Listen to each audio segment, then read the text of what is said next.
explicando dentro de la polilla tercera. Lo último que vimos en la clase del miércoles pasado fue el tema del control de constitucionalidad, las características del control de constitucionalidad en el sistema argentino. Haciendo un pequeño repaso, el sistema de control de constitucionalidad en la Argentina es un sistema judicial de control de constitucionalidad, es decir, quien controla la efectiva supremacía de la Constitución Nacional es justamente el Poder Judicial. Como vimos en la clase anterior, no todo control judicial es, no todo control de constitucionalidad es judicial. Puede haber lo que se llama el control político, como sucede en la Constitución de la Cuarta República en Francia, que es el Consejo de Estado el que lo lleva adelante, o vimos el ejemplo transitorio de nuestra propia Constitución Nacional de 1853, que establecía el control de compatibilidad entre la Constitución Nacional y las constituciones provinciales por el Congreso de la Nación. Pero a partir de la jurisprudencia de la Corte Suprema de Justicia de la Nación, siguiendo el precedente de la Corte Federal de los Estados Unidos, se sostiene que el control de constitucionalidad le corresponde al Poder Judicial. Esto es una definición creada por la Corte, siguiendo la jurisprudencia norteamericana y siguiendo el modelo, digamos, constitucional de Poder Judicial de nuestra Constitución comparado con el sistema norteamericano. Pero no hay en la Constitución Nacional, hasta la actualidad, ningún dispositivo concreto que establezca el sistema de control. Es decir, que haga referencia a las características del sistema de control.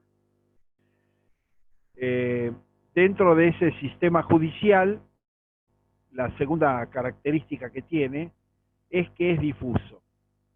Es un control judicial difuso en la medida en que cualquier órgano jurisdiccional, digamos, juez de primera instancia, Cámara de Apelaciones, Supremos Tribunales Provinciales y Corte Suprema de Justicia de la Nación pueden ejercer ese control de constitucionalidad. El carácter difuso del control exige o tiene algunas consecuencias. Es decir, exige que el planteo de inconstitucionalidad se formule en la primera oportunidad procesal en que esto queda habilitado. Esta es una cuestión, un principio básico. Con lo cual, si yo al demandar o contestar una demanda entiendo que una norma aplicable al caso es inconstitucional, lo debo plantear en esa oportunidad.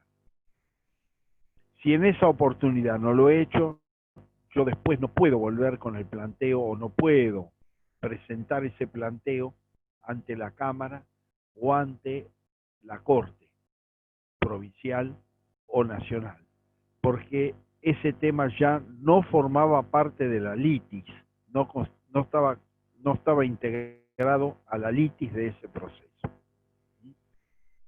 Y solamente puedo plantear a los otros tribunales cuando la cuestión constitucional surja como consecuencia, por ejemplo, de la sentencia dictada en primera instancia, yo puedo plantear en relación con esa sentencia una cuestión constitucional ante la Corte. O, por ejemplo, si la sentencia de la Cámara genera una cuestión constitucional ante el Tribunal Superior. Pero la regla general es que cuando yo planteo la inconstitucionalidad de una ley, de un decreto, de una norma, de eventualmente un tratado internacional, etcétera, todo eso se tiene que plantear inicialmente. Lo mismo que si planteo la inconstitucionalidad de un acuerdo entre partes. Por ejemplo, si sostengo que en un acuerdo entre partes se ha fijado un interés moratorio y punitorio excesivo. Entonces yo tendría que plantear la inconstitucionalidad de ese dispositivo en ese momento de la demanda, o eventualmente de la contestación de la demanda en su caso. Este es un principio que además me exige mantener la cuestión constitucional en las instancias subsiguientes. Si yo planteé una cuestión constitucional ante el juez de primera instancia y me es adverso el resultado, yo debo ir como consecuencia de ello al Tribunal Superior, a la Cámara, por ejemplo, y llevar adelante el planteo constitucional ante la Cámara. Es una regla además procesal, que no sé si más o menos ya tienen una idea general sobre esta materia, pero la litis recursiva se integra por las cuestiones efectivamente planteadas ante la Cámara. Si yo apelo solo una parte de la sentencia o algún aspecto de esta, el resto queda firme para mí. Entonces eso establece de que si yo deseo revisar la cuestión constitucional resuelta en primera instancia, la tengo que presentar en la Cámara y así sucesivamente. Si en una instancia superior no lo hago, la resolución tomada por el inferior queda firme, cualquiera sean los términos en que haya sido resuelta. Entonces, esta es otra característica del sistema difuso. Y como consecuencia de ello, como hay una multiplicidad de tribunales que pueden dictar sentencias en materia constitucional, también la interpretación puede variar. Y eventualmente hasta puede quedar firme una resolución en un sentido diverso al dominante si las partes no lo han apelado. Por otro lado, las sentencias en materia constitucional y en general de la Corte Suprema no tienen carácter vinculante ni son obligatorias. Con lo cual también esto influye en la consecuencia del control difuso de constitucionalidad. Los jueces no están obligados a seguir la jurisprudencia de los tribunales superiores.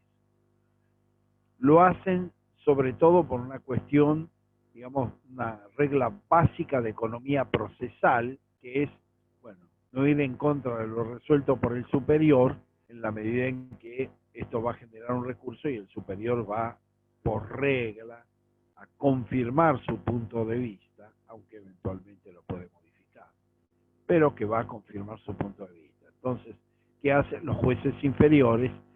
Siguen, digamos, la jurisprudencia de los órganos superiores, cámaras de apelaciones, máximos tribunales provinciales o la Corte Suprema, por una razón de economía procesal, es decir, para no dilatar un procedimiento indebidamente. Pero no hay ninguna obligación constitucional ni legal de que un juez siga esa jurisprudencia. Es decir, si se aparta por argumentos diferentes, lo puede hacer y eventualmente eso no tiene consecuencias, digamos, no le acarrea ninguna consecuencia por mal desempeño o por incumplimiento de un deber constitucional o legal. Es decir, esto hace que ese sistema, además de control difuso, le dé un valor relativo al precedente y solamente aplicable al caso concreto. Es decir, que si una norma es declarada inconstitucional, no se aplica en el caso concreto, pero sigue siendo derecho vigente y por lo tanto, en otros casos controvertidos, donde se aplica la misma norma, si eventualmente no se plantea ninguna cuestión constitucional respecto a esta, la norma adquiere plena vigencia y es aplicable al caso. Es decir, que la inconstitucionalidad no deroga el dispositivo legal declarado tal. Sigue siendo derecho vigente. Y esto exige que ese planteo en todos los casos en que esa norma sea aplicable, se lleve adelante y tenga que plantearse efectivamente la inconstitucionalidad. No es derecho vigente y se aplica plenamente. Como sostuve, la Constitución, por ejemplo, de Tucumán, tiene lo que se llama el sistema concentrado de control, es decir, no difuso, sino concentrado, y crea su constitución una corte constitucional, que es aquella que atrae todos los planteos constitucionales y su resolución, que es el sistema contrapuesto, el sistema concentrado. Entonces, uno de los debates que hay, sobre todo en materia de control constitucional, es ese: si el control tiene que ser difuso o si el control tiene que ser de carácter concentrado. En nuestro caso, el caso difuso, además, genera otra cuestión, que es que el derecho de fondo es derecho común para todo el territorio nacional. Es decir, es una norma que normas que dicta el Congreso Nacional y que rigen en todo el territorio. Esto hace que, en definitiva, la norma que se aplica en general sea una norma común, ya sea en la jurisdicción provincial o en la jurisdicción federal. Hay, en la medida que se aplica el derecho civil, el derecho comercial, el derecho penal, el derecho laboral, etcétera, las leyes de fondo son siempre las mismas leyes. Esto también diferencia, que es otro problema, diferencia los alcances del control por el máximo Tribunal Federal.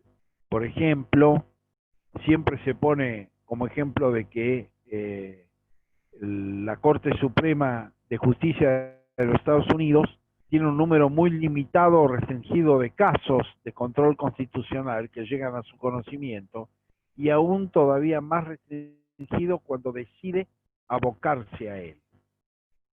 Entonces son aproximadamente, como se habla, de 300 casos anuales. ¿Por qué sucede esto? Porque, a diferencia de lo que sucede con el sistema federal argentino, los estados dictan también las leyes de fondo en Estados Unidos. Y por lo tanto, cada estado tiene su propia ley civil, su propia ley comercial, su propia ley penal, su propia ley laboral, etcétera. Entonces, ¿qué hace esto? Que la Corte Federal entienda que, en principio, el control lo lleve adelante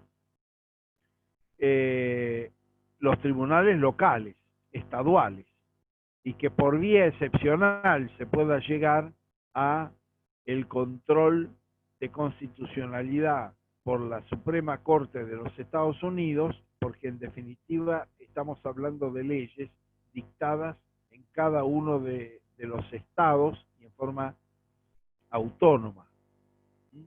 Entonces, la Corte Federal, ¿qué entiende? Que le corresponde a la propia justicia estadual, en las distintas instancias, resolver los eventuales conflictos con la Constitución Federal. Y excepcionalmente poder llegar al control de la Corte Suprema. En cambio, en nuestro sistema, la ley de fondo es común para todo el territorio y para todas las provincias. Entonces ese control, bueno, se torna más amplio, y es también otra de las cuestiones que están en debate en la actualidad, ¿no? De qué manera limitar o restringir la competencia de la Corte Nacional en esta materia, por dos razones. Una, por la intensidad del trabajo a la cual se somete la Corte. En segundo lugar, porque aparentemente, al ser un control más amplio, termina dilucidándose muchos de los conflictos sobre la base de 5 personas, que son las que integran la Corte. Entonces, a mayor nivel de control y mayor nivel de intervención, mayor poder para ese órgano jurisdiccional integrado por 5 miembros para resolver los conflictos. Entonces, es una cuestión en la cual, como sucede en el caso de Estados Unidos, es una forma de respeto a la propia autonomía de la provincia y de los estados, en el caso de Estados Unidos. Pero en nuestro caso, lo que justifica la mayor intervención también es la ley común. Es decir, el derecho de fondo es común y por lo tanto el control sobre ese derecho de fondo puede provenir de fallos que se han dictado en las provincias por la justicia ordinaria provincial o por el sistema federal. Entonces el control es más amplio. Por otro lado, el efecto, digamos, los efectos, además de que no deroga o no coloca fuera del orden jurídico la norma declarada inconstitucional, es solamente aplicable dicha inconstitucionalidad en el caso concreto, exclusivamente. No tiene mayor nivel o mayor progresión.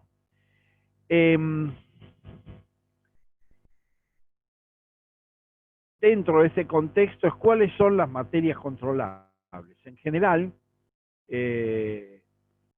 existe un principio que viene de la jurisprudencia de la Federal de los Estados Unidos, de la Corte Federal de los Estados Unidos, que es la aparición de una categoría que es cuestión política no justiciable. Habría determinadas cuestiones que no serían justiciables. En general, la doctrina señala que la cuestión política no justiciable es aquella que pueda regular una atribución que puede ser exclusiva e incondicionada de un poder determinado. Entonces, si la Constitución establece una atribución o un poder que es propio de un poder del Estado y en general no se encuentra incondicionado, no podría ser justiciable, como sería la decisión de declarar la guerra, por ejemplo. Es decir, el Poder Judicial no podría intervenir frente a esa declaración que en definitiva le está habilitando al presidente de la República, con acuerdo del Senado, a declarar la guerra. Es una atribución que sería una atribución política que no podría ser intervenida judicialmente. El argumento central es procurar, digamos, el equilibrio de poderes, es decir, esta cuestión que se vio al hablar de división de poderes y pesos y contrapesos entre poderes, que si todas las cuestiones serían justiciables, se terminaría con lo que se desembocaría en lo que se llama el gobierno de los jueces, es decir, que los jueces terminen decidiendo las cuestiones políticas. Entonces, eso hace que las cuestiones que sean netamente políticas no podrían ser sometidas, digamos, al control judicial. Esto ha dado algunas controversias y también algunos abusos. ¿En qué momento la Corte Nacional declaró la cuestión política no justiciable? Bueno, la declaró en el caso Lerena respecto a la intervención federal. Es decir, va a decir que la decisión de intervenir la intervención federal o el dictado del estado de sitio, por ejemplo, son actos políticos no justiciables. Y por lo tanto, la decisión que se adopte por parte del Poder Judicial en ese sentido no es válida. ¿Por qué? Porque es una atribución política que declarar el estado de sitio, por ejemplo, que es el artículo 23 de la Constitución Nacional, que le permite declarar el estado de sitio por conmoción interna por el Congreso de la Nación al presidente de la República suspender determinados derechos y garantías, eso es, digamos, está mucho más condicionado en la actualidad, porque tiene que guardar relación con los motivos que dan origen a la conmoción interna, pero que le permite también al presidente de la República detener personas y trasladarlas de un punto a otro del territorio nacional, sin intervención del Poder Judicial. Estas atribuciones excepcionales surgen con la declaración del estado de sitio. Y la Constitución dice que con moción interna declara el Congreso de la Nación por regla, y si es durante la etapa de receso del Congreso, el presidente de la República, pero con la obligación de convocar al Congreso. Si es invasión externa, es el presidente de la República con acuerdo del Senado, el que tiene esa potestad. Entonces dicen, eso es una cuestión política, que queda en manos del Congreso o del presidente, según los casos. En el segundo tema, la intervención federal, también la designa el Congreso Nacional, es intervención federal de las provincias, y a su vez la Constitución dice que se puede intervenir los tres poderes, o se puede intervenir alguno de los poderes, y el Estado Nacional designa un interventor. Si designa un interventor y están intervenidos los tres poderes de una provincia, ese interventor sustituye al gobernador de alguna manera y tiene amplios poderes para accionar sobre las cuestiones legislativas, judiciales y ejecutivas de esa provincia. Bueno, es decir, eso también trae consecuencias, porque el gobierno de la provincia pasa a manos de un interventor y no del funcionario legalmente elegido. Pero a pesar de las consecuencias que esas medidas pueden generar, la Corte ha sostenido que son cuestiones políticas no justiciables. Ahora, ¿esto qué ha generado? Y bueno, ha generado, en la mayoría de los casos, abusos.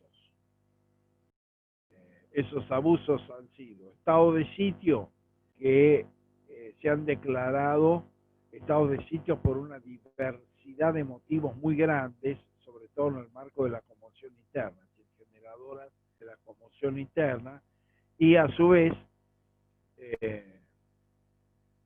se llegó en los prolegómenos del primer centenario de 1910 a dictarse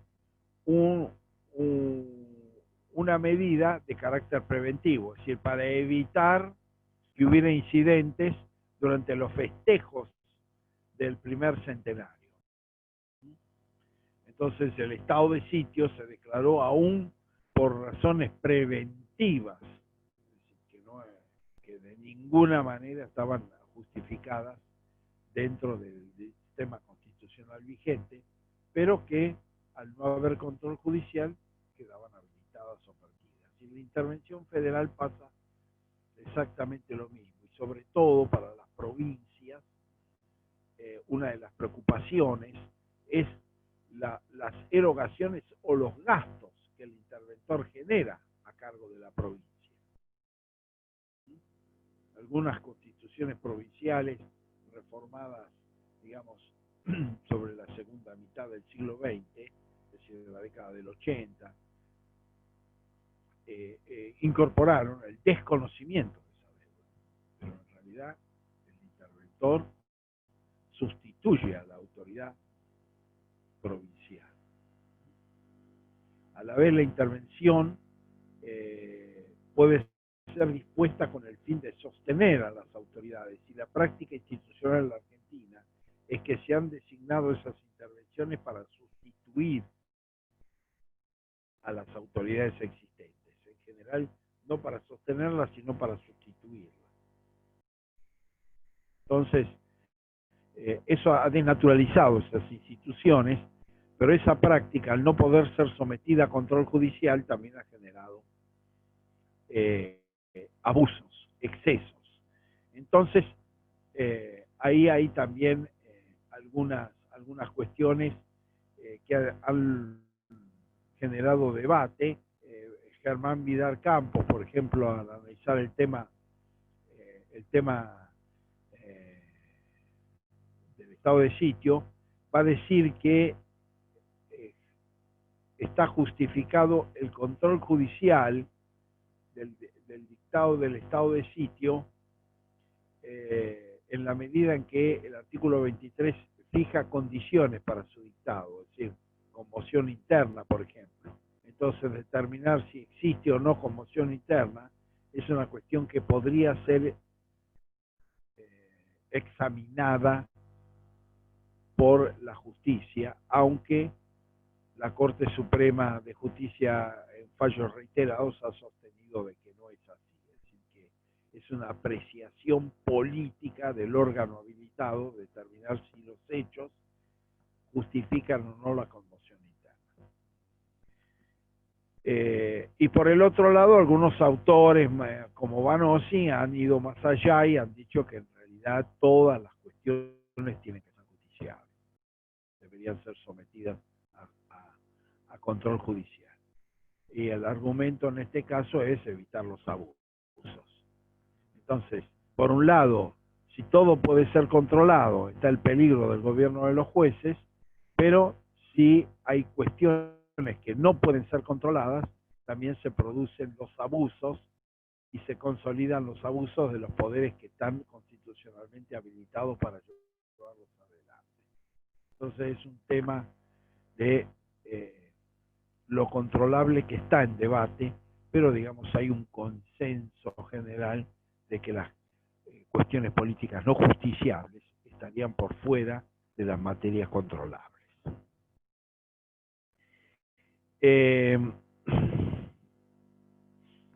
Por otro lado, lo que se refiere al concepto de inconstitucionalidad en el programa, que hay dos niveles de inconstitucionalidad, es decir, lo que se llama la inconstitucionalidad directa, que es cuando se confronta una norma inferior con la propia Constitución, por ejemplo, una ley o un tratado internacional con la Constitución, podía ser, pero también podría ser indirecta, cuando se contrapone un orden normativo inferior con uno superior que se presume constitucional. Es decir, yo podría generar un conflicto de constitucionalidad entre una ley y un tratado internacional. ¿Y por qué sería una cuestión constitucional? ¿Por qué? Porque se entiende que ese tratado es constitucionalmente válido. Por lo tanto, yo estoy defendiendo la Constitución a través del tratado. Y si la ley se opone al tratado, que es una norma inferior, como ya vimos, es una norma inferior al tratado internacional, entonces ahí también hay lo que se llama un control constitucional indirecto. Lo mismo si yo ataco la inconstitucionalidad de un reglamento legislativo dictado por el Poder Ejecutivo en relación con una ley, con la ley reglamentada, es decir, afirmando que se ha desnaturalizado la ley o se ha ido más allá de las atribuciones específicamente otorgadas en la norma al Poder Ejecutivo para su reglamentación. Entonces parto de la idea de que la ley es constitucional y por lo tanto genero la controversia entre esa ley considerada constitucional con el decreto reglamentario. Es decir, estos se llaman conflictos de constitucionalidad indirecto, porque yo no confronto en forma directa la Constitución con el orden normativo, sino que presumo la constitucionalidad de un orden normativo superior sobre otro inferior por debajo de la Constitución. Es decir, un conflicto entre la ley y el tratado, un conflicto entre la ley y el decreto reglamentario, por ejemplo. Pero que presumo que el orden superior es constitucionalmente válido. Y esos serían conflictos de constitucionalidad indirectos. Por lo tanto, yo puedo plantear desde esa perspectiva. Lo mismo si yo establezco un determinado interés, vuelvo al ejemplo anterior, por una deuda, moratorios y punitorios, y a su vez la norma civil, el Código Civil, me está fijando límites a la posibilidad de fijar intereses o la posibilidad de que el juez morigere esos intereses si son abusivos. Entonces yo estoy estableciendo que ese acuerdo entre partes, por un lado, estaría en contra del dispositivo civil, es decir, de la ley civil que fija determinados límites y fija determinadas atribuciones de revisión. Y parto de la idea de que ese dispositivo civil es constitucionalmente válido, es decir, no vulnera ni un tratado internacional ni una ley que tiene jerarquía superior. Entonces, el concepto de control de constitucionalidad no solamente está marcado por la relación directa de la Constitución con un orden normativo inferior, sino además entre relaciones de normas inferiores y superiores por debajo de la Constitución, partiendo del presupuesto de que la norma superior se considera tácitamente constitucional.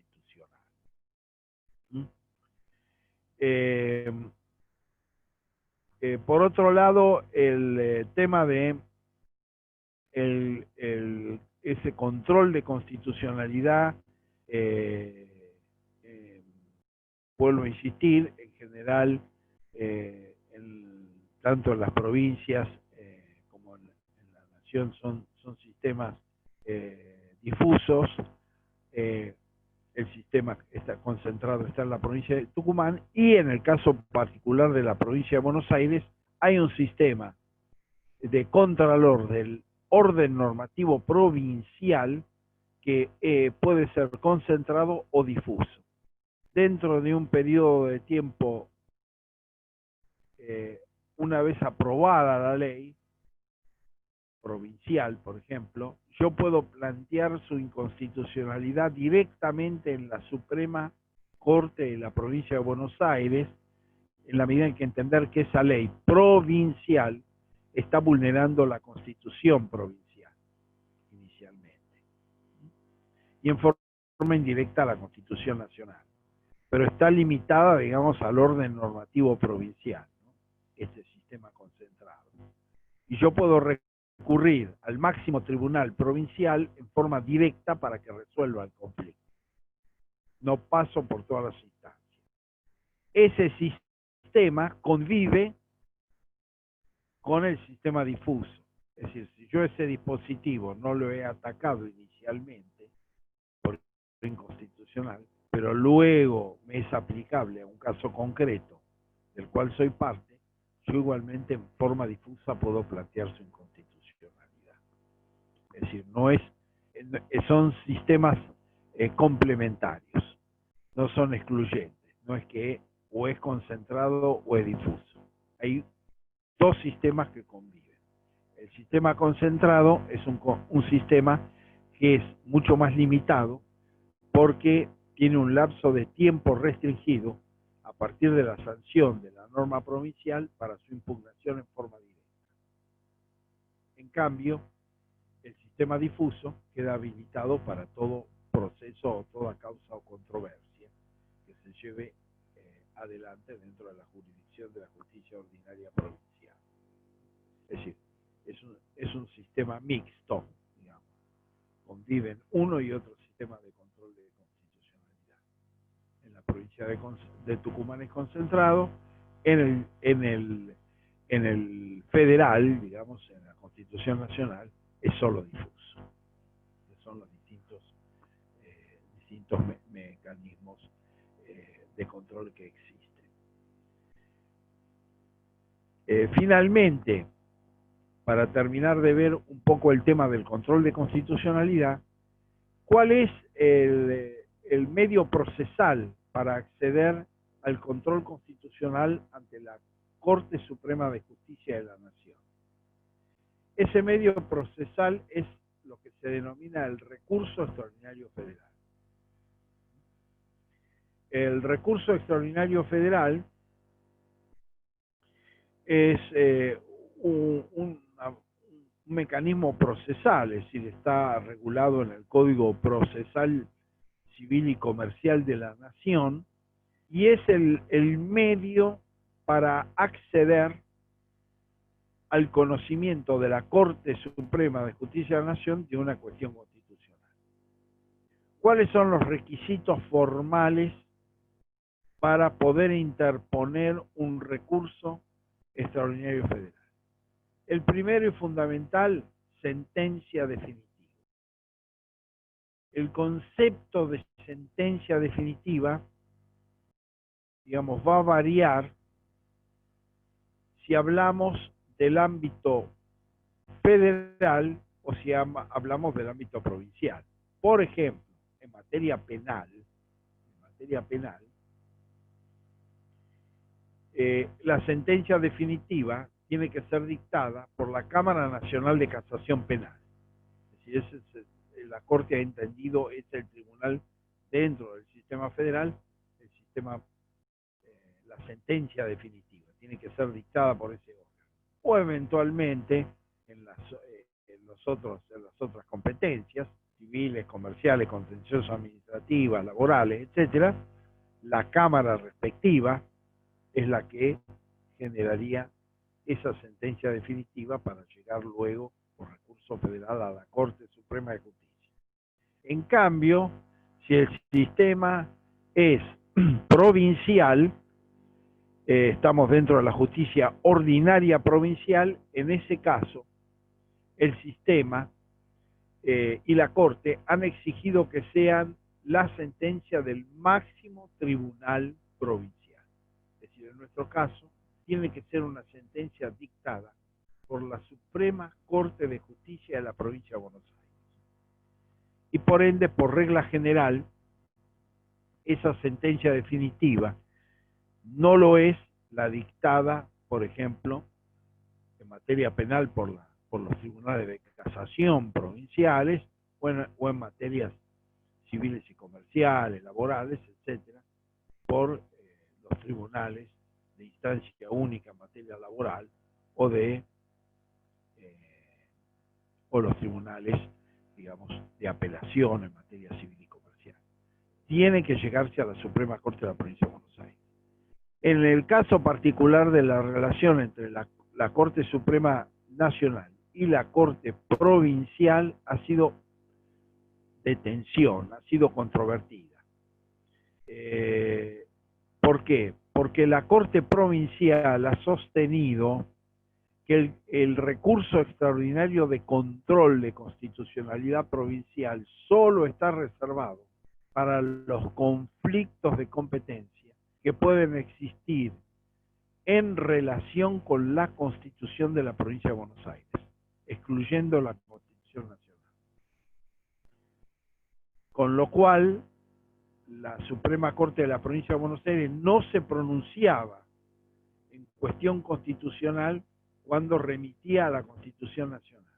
Bueno, esto generó todo una serie de fallos judiciales de la Corte Nacional que reenvió la causa a la Corte Provincial para que asumiera su competencia en materia de presunta inconstitucionalidad por violación de la Constitución Nacional. Entonces esto también fue una cuestión, es una cuestión que ha generado controversia en la relación entre la Corte Nacional y la Corte Provincial. Otra cuestión es que el acceso a los recursos extraordinarios de la Suprema Corte de la Provincia de Buenos Aires son restrictivos. Es decir, por ejemplo, en materia de inaplicabilidad de la ley, la doctrina legal, en los casos de juicios con valor económico, bueno, existe un monto mínimo de esos procesos para poder apelar. Si el monto mínimo no se cumple, la consecuencia que se genera es que no se puede interponer ese recurso y por lo tanto no se puede llegar al Supremo Tribunal. Con respecto al recurso de inconstitucionalidad, se daba este conflicto, es decir, no se trataba la cuestión nacional, sino solamente el conflicto con la provincia. Y también exigía entonces la necesidad de interponer una violación a la Constitución provincial para poder llegar a la Corte provincial con este recurso de inconstitucionalidad. Y después el recurso de nulidad extraordinario es un recurso que generalmente está vinculado con el incumplimiento de las formalidades constitucionales de las sentencias. Entonces, esos recursos en general son recursos que están sometidos a determinadas restricciones, ya sea por su contenido o ya sea por el importe económico, en el cual, bueno, salvo que la causa sea de valor indeterminado, entonces el recurso de inaplicabilidad de la ley y doctrina legal sería viable procesalmente. Pero si tiene un determinado importe, un determinado valor económico, ese valor económico puede ser un límite para la interposición de ese recurso, la posibilidad de llegar a la Corte Provincial y como consecuencia de eso quedar habilitada la instancia extraordinaria federal. Entonces, esto también ha generado, digamos, una serie de complicaciones. El otro tema de la sentencia definitiva es que para que sea definitiva debe lo que se dice causar estado, es decir, resolver en forma definitiva una cuestión litigiosa. Esto ha determinado que resoluciones, por ejemplo, dentro del proceso, puedan, por ejemplo, una medida cautelar, el dictado de una medida cautelar y en definitiva la posibilidad de recurrir a ella, bueno, no se ha considerado sentencia definitiva porque la regla procesal es que las medidas cautelares son revisables. Es decir, yo puedo sustituir, cambiar, modificar una medida cautelar, no causa estado o no es definitiva. Lo mismo en términos generales podía suceder, por ejemplo, con la prisión preventiva. Es decir, establecer la prisión preventiva y esa prisión preventiva, bueno, podía ser modificada con el tiempo, no que no generaría estado, porque si las condiciones que motivaron su dictado desaparecen o se modifican, la prisión preventiva puede cesar. Sin perjuicio de ello, hay situaciones extraordinarias en las cuales aún no resolviendo la sentencia en forma definitiva de una situación, ha admitido el recurso extraordinario a la Corte. En materia de medidas cautelares, cuando las medidas cautelares se traban sobre fondos públicos, porque se ha entendido que esa medida puede afectar el funcionamiento del Estado y el cumplimiento de sus obligaciones, con lo cual la Corte ha admitido su revisión. O también en situaciones en las cuales aparezca una prisión preventiva con dictamen en términos arbitrarios, es decir, que esté en juego el debido funcionamiento de la Administración de Justicia, podría eventualmente admitir el recurso. Pero ya en esos casos, vuelvo a insistir, es excepcional la procedencia del recurso extraordinario federal. Por otro lado, además de la sentencia definitiva, el recurso extraordinario federal debe interponerse dentro de los 10 días de notificada la sentencia definitiva y debe interponerse y fundarse en el mismo acto. Es decir, a diferencia de lo que sucede, por ejemplo, en materia procesal, civil y comercial, los recursos interpuestos contra sentencia definitiva se otorgan libremente y luego se fundan en la Cámara. Bueno, el recurso extraordinario se interpone y se funda simultáneamente dentro de esos 10 días. Y a su vez se interpone ante el tribunal que ha dictado el fallo. Y es el tribunal que ha dictado el fallo el que resuelve la admisibilidad o no del recurso extraordinario interpuesto. Si resuelve declararlo inadmisible, entonces al a la parte le queda la instancia de lo que se llama recurso de queja. Ese recurso de queja permite ir directamente a la Corte para que revise esa resolución que desestima o rechaza formalmente la interposición del recurso.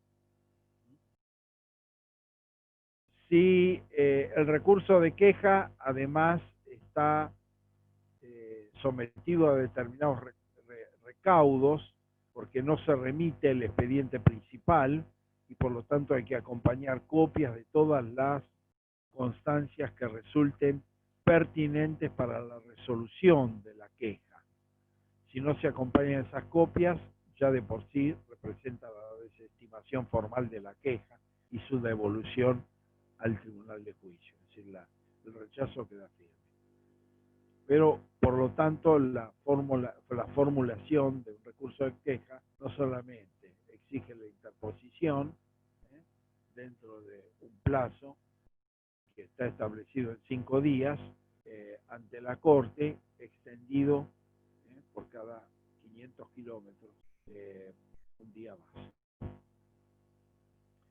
de la sede de la Corte. Y hay que interponer directamente ante la Corte y acompañar todo el material que sea pertinente para la resolución de la queja y eventualmente que funde la impugnación de la resolución del Tribunal de Grado sobre la procedencia del recurso extraordinario federal. Ahora bien, si el recurso extraordinario federal es declarado procedente por el Tribunal de Sentencia o eventualmente en el recurso de queja por parte de la Corte Suprema de Justicia de la Nación, viene, digamos, la etapa de formulación del recurso de queja ante la propia Corte. En principio, el recurso extraordinario tiene una primera etapa que es de examen formal del recurso. En general va a secretarías de la Corte y las secretarías de la Corte examinan los aspectos formales del recurso extraordinario federal y si eventualmente entienden que formalmente no es procedente, hacen un dictamen que se remite, digamos, a los jueces de la causa de la Corte para que determine su rechazo por razones formales. Por supuesto que si el recurso de queja admitido formalmente o lo ha declarado admisible, bueno, ahí ya hay un pronunciamiento de la Corte a favor de la admisibilidad. Pero si la admisibilidad ha sido dictada por el Tribunal de Grado, que dictó la sentencia, la Corte tiene la potestad de reexaminar las cuestiones formales y decidir aún su rechazo por razones de este tipo. Este sería uno. Si en principio formalmente se entiende procedente el recurso, sin que esto represente un pronunciamiento efectivo de parte de la Corte, pero que el examen, digamos, no advierte irregularidades notorias de parte de la sentencia del Tribunal de Grado, va al Procurador General. El Procurador General da un dictamen y ese dictamen no es obligatorio para la Corte, pero genera un precedente, digamos, un punto de vista posible. Y una vez que el procurador ha dado dictamen, entonces el expediente comienza a circular entre los distintos miembros de la Corte Suprema de Justicia de la Nación para que dicten sentencia. Todo este procedimiento actualmente, que es una de las cuestiones que se han modificado en la última década en la Corte, son públicos en la medida en que yo puedo acceder a conocer, por ejemplo, qué ministro de la Corte tiene el expediente, en qué condición está, en qué etapa, en qué secretaría, etcétera, etcétera. Bueno, tiempo A, esto no podía ser examinado ni controlado por las partes. Ahora puede ser examinado y controlado por las partes. En el sentido de saber en dónde está ubicado, qué juez lo tiene, qué juez ya se pronunció, etcétera. Por supuesto que no se puede conocer el pronunciamiento, pero sí se puede conocer que el expediente, cómo va avanzando el proceso interno dentro de la Corte hasta el dictado de la sentencia definitiva. Cuando se llega a ese momento, es decir, hay un principio básico de mayoría en este momento, como son 5 integrantes los de la Corte, hacen falta 3 votos idénticos o similares, al menos, en fundamentos, porque la mayoría es de fundamentos y es mayoría en el sentido final de la sentencia. Es decir, llega a la conclusión de que la inconstitucionalidad es procedente o la rechaza. Bueno, en esto tiene que haber una mayoría de 3, pero a su vez debe haber una mayoría de argumentos entre esos 3 votos. Esa mayoría puede ser porque es un voto común y por lo tanto hay una integración absoluta de los argumentos de los 3 integrantes, o pueden ser votos individuales, pero que tienen fundamentos comunes, tienen que tener fundamentos comunes. Si los fundamentos por los cuales se llega a la misma conclusión son totalmente diferentes o opuestos, es decir, algunos hacen hincapié en la cuestión de forma y otros en la cuestión de fondo, por ejemplo, ahí no hay mayoría de argumentos y también se está incumpliendo un imperativo constitucional. Es decir, que los 3 votos tienen que tener mayoría de sentido, es decir, acepta la constitucionalidad o la rechaza, y tiene que tener una mayoría de argumentos, aunque no sean idénticos, pero tiene que haber una mayoría de argumentos. Por lo tanto, a veces las sentencias de la Corte exigen este tipo de análisis, es decir, se llega a iguales conclusiones, pero por argumentos distintos, y hay que determinar cuáles son esos argumentos de la mayoría y cuáles son argumentos del propio voto, porque eso también hace al análisis del precedente, si yo lo quiero citar en una causa que guarde similitud. Ahora bien, si se declara la inconstitucionalidad de un dispositivo normativo o de un convenio entre partes, en general, si se revoca la sentencia de grado, lo que hace la Corte es o reenvía al tribunal de grado el fallo para que se dicte una nueva sentencia, con lo cual en general no puede ser con los mismos integrantes, porque se entiende que ya se han pronunciado. Por lo tanto, si el fallo es remitido a la Suprema Corte de Justicia de la provincia de Buenos Aires, por ejemplo, que dictó el fallo, bueno, podrían participar aquellos jueces de la Corte que no votaron. Porque, por ejemplo, la Corte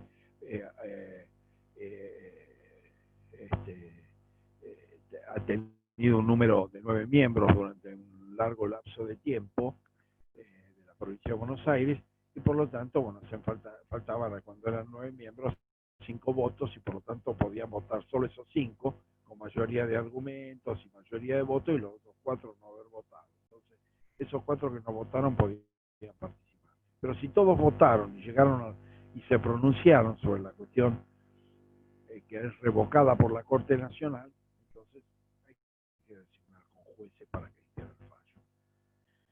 Esto es lo que generalmente sucede. O puede resolver por sí la cuestión de fondo, ¿no? Es decir, si ha resuelto que la norma o el acuerdo es inconstitucional, decidir entonces el caso de fondo no aplicando esa norma en la situación específica. Son las dos alternativas. Generalmente la Corte recurre al reenvío. Esta es la regla general. Va al reenvío.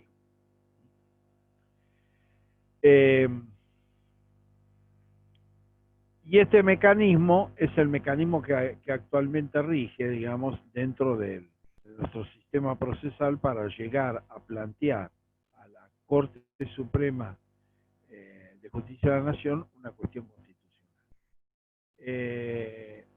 Hay una regla general limitativa del recurso extraordinario federal, que además de estas que expliqué antes, es decir, que se trate de sentencia definitiva, es que no se pueden discutir cuestiones de hechos, prueba o derecho común. Es decir, la regla es que quedan excluidas cuestiones de los hechos, es decir, cuáles son los hechos de la causa, de la prueba que se ha utilizado y seleccionado para el dictado de la sentencia, y el análisis de la interpretación del derecho de fondo, es decir, derecho civil, penal, etcétera, etcétera. En principio eso está excluido. ¿Cuáles son las dos excepciones? Las dos excepciones que rigen o que son de creación pretoriana y que permitirían este control por vía excepcional. Uno es lo que se llama la arbitrariedad de sentencia. La arbitrariedad de sentencias me permitiría ingresar al análisis de cuestiones de hecho y sobre todo prueba y derecho común. Por ejemplo, ¿por qué una sentencia puede resultar arbitraria? Puede resultar arbitraria, por un lado, por exceso, por haber resuelto cuestiones no planteadas por las partes y que por lo tanto no integran la litis, esta sería una cuestión, o por defecto, es decir, cuestiones planteadas no son resueltas. Entonces eso tornaría arbitraria la sentencia. Otra es respecto a la prueba de la causa, es decir, tiene que ver todo juez, y este es un principio general del procedimiento, hace una selección de la prueba, no está obligado a analizar toda la prueba producida, sino de toda esa prueba producida seleccionar aquella que entiende trascendente para el sentido del fallo que va a dictar, y no tiene razón procesal para justificar por qué eligió una cosa o eligió otra. Pero esta regla general tiene excepciones, que sería cuando un juez descarta una prueba central, una prueba fundamental, que trae una consecuencia innegable, pero que es desconocida. Y en ese caso, esa prueba trascendental, por ejemplo, a poner una cosa muy grosera, pero hay incorporado un certificado de defunción y el juez no lo da por muerto, por ejemplo. Entonces, esa resolución, si bien le podría permitir una apreciación de la prueba, decir, no me convence, igual aunque está el certificado, para mí no es suficiente, el hecho es que el certificado de defunción, en forma incontrastable, demuestra el fallecimiento de la persona. Con lo cual ahí el nivel de apreciación por parte del juez se reduce muchísimo más. No lo puede negar. Es decir, lo que se llaman pruebas sustanciales o fundamentales, que no pueden estar objeto de no apreciación o de desconocimiento o de no utilización por parte de los jueces en un proceso. Entonces, esa apreciación de la prueba, si es una apreciación, lo que se llama técnicamente una apreciación absurda de la prueba, eso es lo que, o porque puede ser también que se le haga decir a la prueba lo contrario de lo que la prueba demuestra. Es decir, por ejemplo, en un accidente de tránsito, que la persona ingresó a la Boca Calle a 30 kilómetros por hora, cuando la pericia dice que ingresó a 70. Entonces habría una apreciación absurda de la prueba en la medida en que se sostendría en un elemento probatorio que dice lo contrario de lo que afirma el juez. Entonces, esto permitiría ingresar por vía de la teoría de la arbitrariedad, de la teoría del absurdo, al análisis de cuestiones de prueba, por ejemplo, o cuestiones de derecho común, es decir, una interpretación que resultara arbitraria duda de una norma jurídica, ¿no? De lo que dispone una norma jurídica. Y por lo tanto ahí aparecen reglas que habilitan por vía excepcional ingresar al análisis de estos aspectos, ¿no? De prueba o de derecho común o de hechos, es decir, cuáles son los hechos de esta cuestión. Bueno, no dar por probado un fallecimiento y por lo tanto, como consecuencia de ello, no establecer el fallecimiento de una persona como un hecho probado de la causa.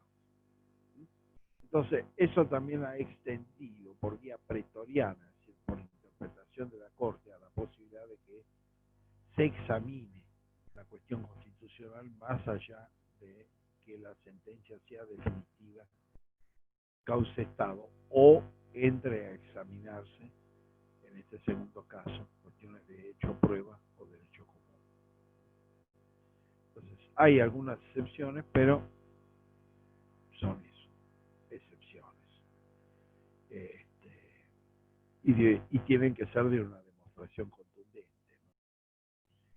Por ejemplo, se ha exigido, cosa que se exige también en materia recursiva ordinaria, pero también en recursiva extraordinaria, que para establecer, por ejemplo, la irrazonabilidad o arbitrariedad de una sentencia, deben atacarse todos y cada uno de los argumentos que se han desarrollado en la sentencia apelada.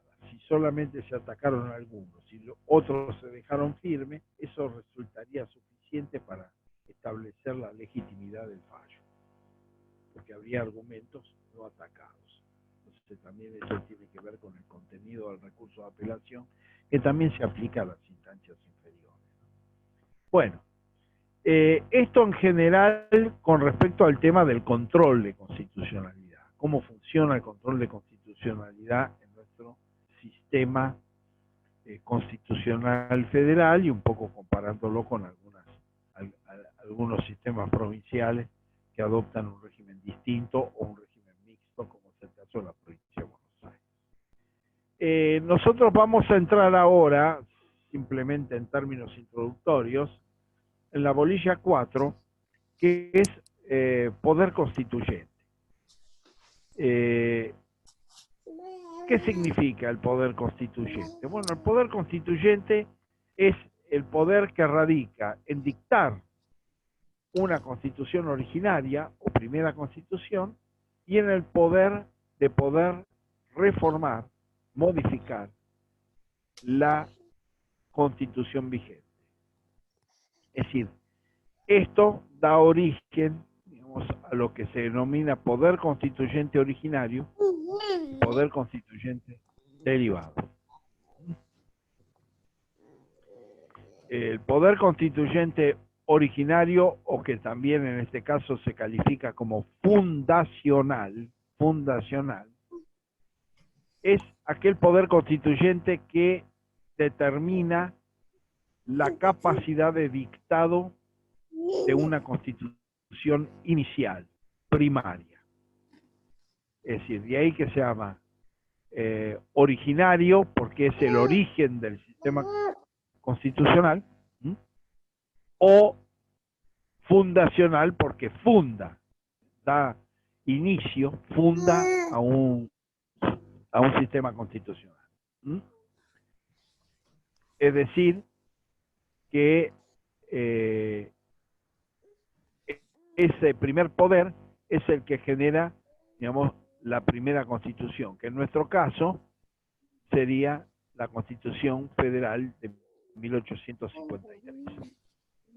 El poder constituyente derivado o de reforma es aquel que permite modificar esa constitución originaria.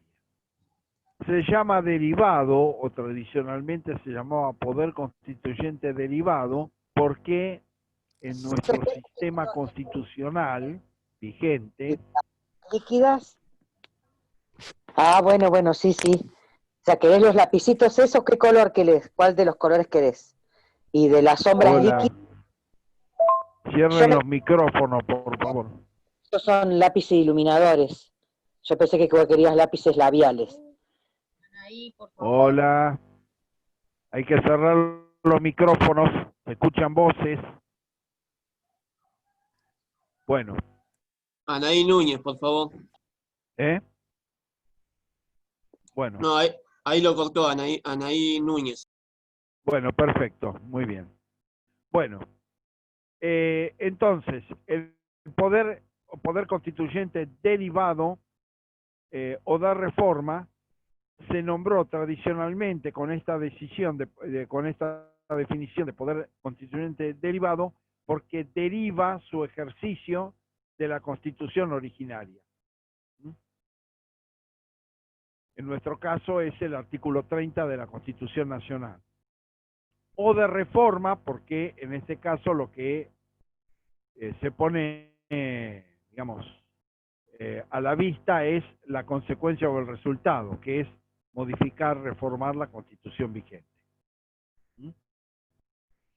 Y finalmente hay una tercera categoría que se desarrolló en la Argentina, sobre todo por Jorge Banossi, vinculado con el poder constituyente de los gobiernos de facto. Es decir, la Argentina en el siglo XX tuvo un total de 6 golpes de Estado. Pero el primer golpe de Estado de 1930 va a generar una situación inédita, que es que la propia Corte Suprema de Justicia de la Nación va a reconocerla y va a dar origen a lo que se conoce como la teoría de los gobiernos de facto. Es decir, que es un gobierno de facto, es decir, que llega al poder por medio de los hechos, es decir, no por medio jurídico, no por medio del derecho, pero que a su vez tiene el reconocimiento de instituciones del Estado, en este caso la propia Suprema Corte de Justicia de la Nación. Esto dio origen a un proceso en el cual se discutió, en última instancia, en la doctrina constitucional, cuáles eran las atribuciones o poderes de esos gobiernos de facto. Entonces, una parte de esa discusión era que podían dejar sin efecto algún tipo de medidas del gobierno derrocado, pero que no podían tener poder constituyente de ningún tipo, de ninguna naturaleza. La discusión se dio, digamos, institucionalmente en 1955. ¿Qué va a hacer el golpe militar de 1955 al año siguiente? Derogar la reforma constitucional de 1949, dejarla sin efecto, y por otro lado restituir la vigencia de la Constitución de 1853 con las reformas de 1860, 1866, 1898. Es decir, que va a llevar adelante una potestad constitucional vinculada con la derogación de una Constitución vigente. Pero a su vez, ¿qué va a hacer ese gobierno de facto? Va a convocar a elecciones para integrar una convención constituyente, es decir, va a declarar la necesidad de reforma por vía de los hechos, es decir, por el gobierno de facto, y va a convocar a una convención constituyente con la proscripción del peronismo, y esa convención constituyente va a dar origen a lo que hasta hoy se conoce como el artículo 14 bis de la Constitución Nacional. Entonces ahí se va a comenzar a discutir qué puede hacer un gobierno de facto en materia constitucional. En principio, la doctrina de facto había admitido mayoritariamente, es decir, la doctrina había admitido que el gobierno de facto podía haber derogado la Constitución de 1949, pero no podía tener poderes constituyentes más allá de esa derogación, como consecuencia del gobierno derrocado.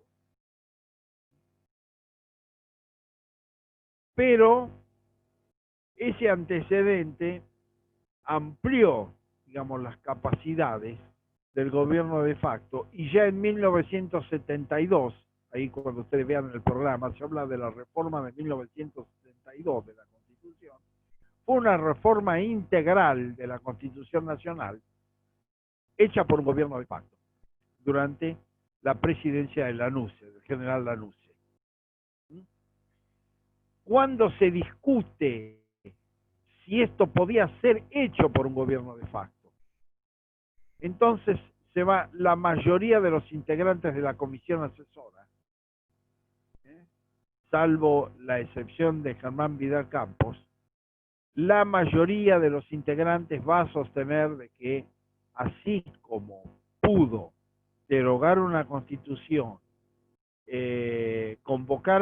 declarar la necesidad de reforma y convocar a una convención constituyente para que reformara la Constitución, también podía ejercer el poder constituyente pleno y eventualmente reformar por decreto la Constitución y ponerla en vigencia. Este tipo de interpretación se puede hacer en la medida de que estamos hablando de la doctrina del gobierno de facto, es decir, que un gobierno de fuerza, llegado al poder, no aparecería como absoluta y totalmente ilegítimo en la medida en que en 1930 la Corte Suprema de Justicia de la Nación lo reconoce como tal y justifica su existencia. Con lo cual comienza a debatirse esta cuestión. Si se parte de la idea básica de que el gobierno de facto es un gobierno ilegal, y es una forma ilegal de acceso, nada de lo que hace sería legal. Pero ese precedente, que vuelvo a insistir, es un precedente que va a marcar una característica propia de los gobiernos de facto de la Argentina del siglo XX. Es decir, que no van a ser considerados inicialmente como formas arbitrarias anticonstitucionales de acceso al poder, sino como gobiernos de facto. Y en la medida en que son gobiernos de facto, están reconocidos como tales, están reconocidos como gobierno, y como resultado de eso hay que decir ese gobierno qué puede hacer y qué no puede hacer. Y la realidad es que, lamentablemente, la evolución durante el siglo XX hasta acá estamos hablando del gobierno de facto que se inició en 1966, se le consagraron plenos poderes constitucionales al gobierno de facto. Entonces, esto también generó el origen de lo que se conoce como poder constituyente revolucionario, que se debe centralmente a la elaboración de Jorge Vanossi. Poder constituyente revolucionario, es decir, la posibilidad de revolucionario de los gobiernos de facto que iban contra la democracia. Pero esa es la fuerte contradicción, que por supuesto, una vez que se llegó a la dictadura militar de 1976, al plan criminal, a las prácticas de delito de lesa humanidad, etcétera, etcétera, bueno, todo eso realmente terminó resultando hasta ridículo, digamos, en la experiencia institucional frente a las atrocidades cometidas en ese periodo. Pero vuelvo a insistir, hasta ese momento, hasta la dictadura de 1976, la teoría de facto le había otorgado interpretativamente plenas facultades constitucionales a los gobiernos y dando esta tercera categoría a la que hace referencia al programa. ¿Quién se considera dentro de lo que se llama poder constituyente originario o fundacional o poder constituyente derivado o de reforma? Se considera titular del poder constituyente. Bueno, se lo considera titular del poder constituyente al pueblo, que es el titular del poder. Pero su ejercicio del poder constituyente se deriva en una convención constituyente que es elegida democráticamente. Es decir, que el pueblo participa en la elección de la convención y es la convención la que tiene el ejercicio de ese poder constituyente, tanto originario o fundacional como derivado de reforma dentro de nuestro sistema federal. Y por ende esa sería la forma en que está, digamos, distribuida la titularidad y el ejercicio. La titularidad le corresponde al pueblo, el ejercicio le corresponde a la convención constituyente, y esa convención constituyente está elegida, digamos, de acuerdo al sistema electoral nacional, por una parte del pueblo, que es el titular del derecho. Entonces, esto marca, digamos, un poco el carácter introductorio de este tema del poder constituyente. En nuestro caso, vuelvo a insistir, el poder constituyente fundacional u originario se ubica con la Constitución de 1853, que es la primera constitución. Hay que señalar de que las otras constituciones son constituciones preconstituyentes, digamos, ¿no?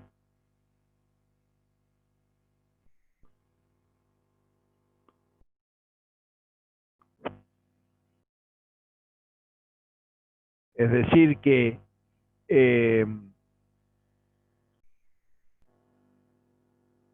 las constituciones de 1819, 1826 son constituciones que no llegaron a tener vigencia.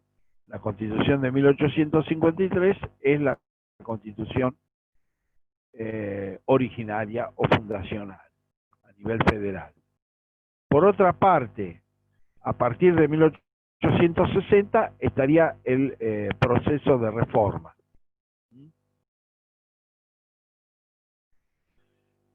Ese proceso de reforma está regulado por el artículo 30 de nuestra Constitución Nacional y, como ya dije, establece que la Convención Constituyente tiene la potestad de reformar y el Congreso de la Nación la potestad preconstituyente de establecer la declaración de necesidad de reforma, que después vamos en la próxima clase a explicar los alcances que tiene.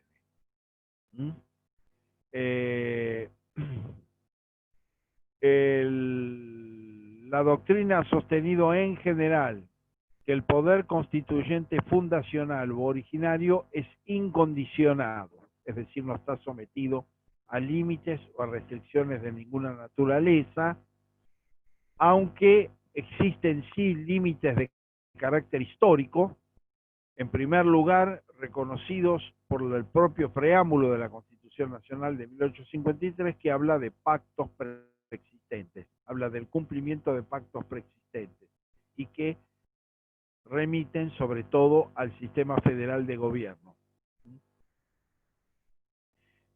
Por lo tanto, hay pactos anteriores a 1853, 1852, 53, que cuando se ejerce ese poder constituyente originario, que ya están estableciendo determinados límites o condiciones. Por otro lado, también las constituciones responden, digamos, a cuáles son las ideologías y las filosofías imperantes en ese periodo. Es decir, no casualmente nuestra Constitución de 1853 tiene una clara impronta liberal, digamos, en su composición y en su redacción, porque esto se adecúa, digamos, al proceso histórico del momento, digamos, ¿no? Mitad del siglo XIX. Por otro lado, el poder constituyente derivado de reforma se considera que es condicionado. ¿Por qué? Y sobre todo en nuestro sistema constitucional escrito rígido, en la cual el artículo 30 establece condiciones y requisitos para que la reforma se pueda llevar adelante de cumplimiento obligatorio.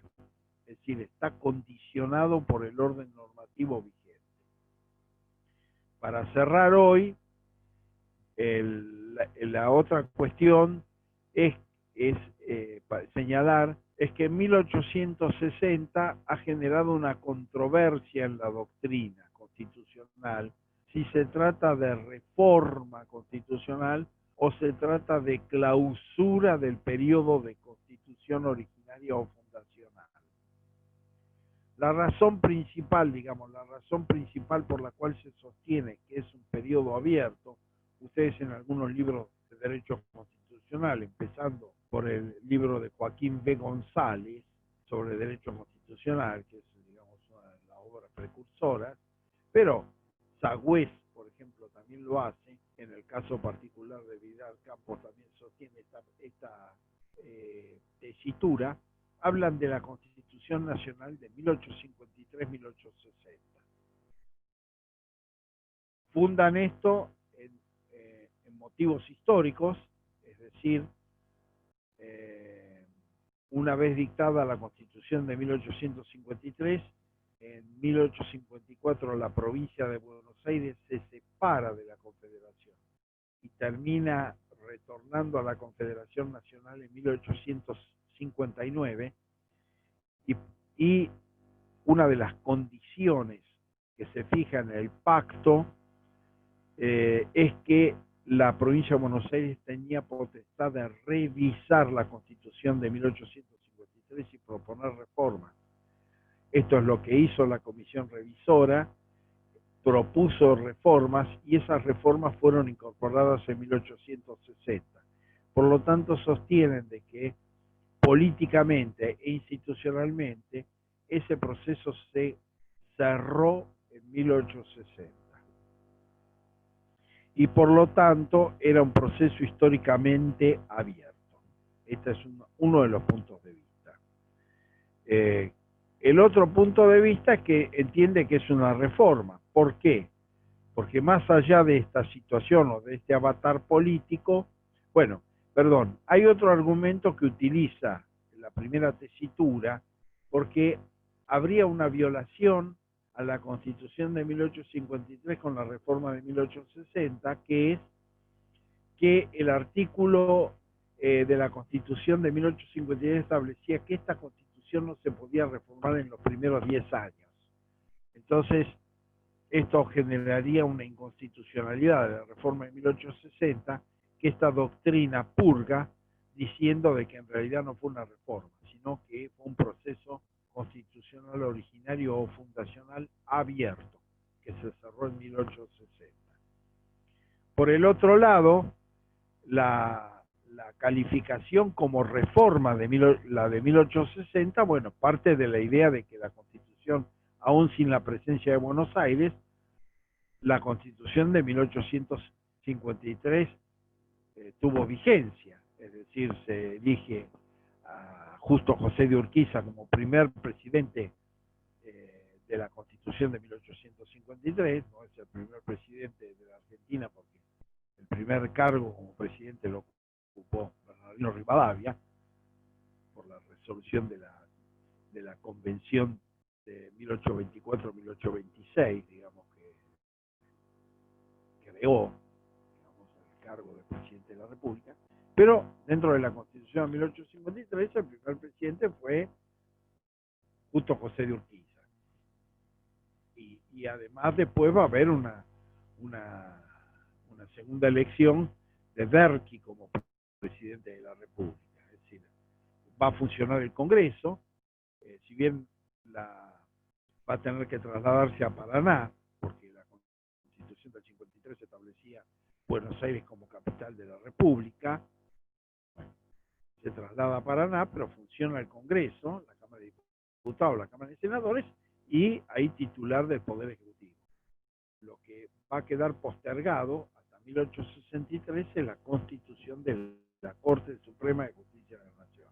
Pero la Constitución tenía vigencia. Y además, dentro de ese contexto, se va a cumplir con las formalidades del artículo 30 porque el Congreso va a dictar la declaración de necesidad de reforma en los términos propuestos por la Comisión Revisora de la Provincia de Buenos Aires y luego va a convocar a una convención constituyente que se reúne en Santa Fe y que va a introducir esos cambios en la Constitución. Por lo tanto, desde el punto de vista metodológico formal, en realidad constituyó una reforma.